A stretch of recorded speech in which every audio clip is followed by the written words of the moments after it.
Inara Rusli ungkap akan jadi pebisnis hingga host program TV usai pisah dari Virgon. Inara Rusli mengungkapkan rencana karirnya ke depan setelah rumah tangganya dengan vokalis grup band Lascak, Virgon.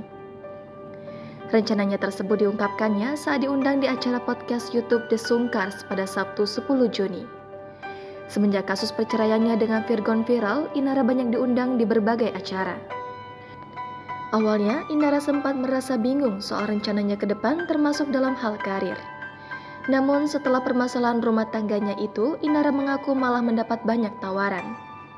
Ia pun menuturkan mendapat tawaran untuk jadi brand ambassador dan akan membuka jasa endorsement kembali.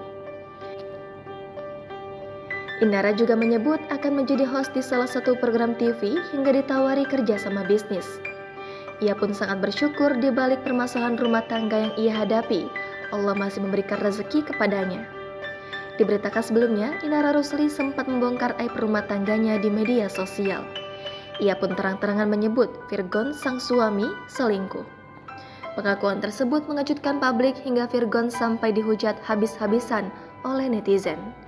Namun bukannya minta maaf, Virgon malah melayangkan permohonan talak cerai. Selang beberapa hari kemudian, Virgon mencabut permohonan talak cerai untuk merevisi dan memasukkan poin hak asuh anak agar jatuh ke tangannya. Sementara itu, Inara Rusli pun berinisiatif melayangkan gugatan cerai. Jangan lupa subscribe, share, komen, dan like ya!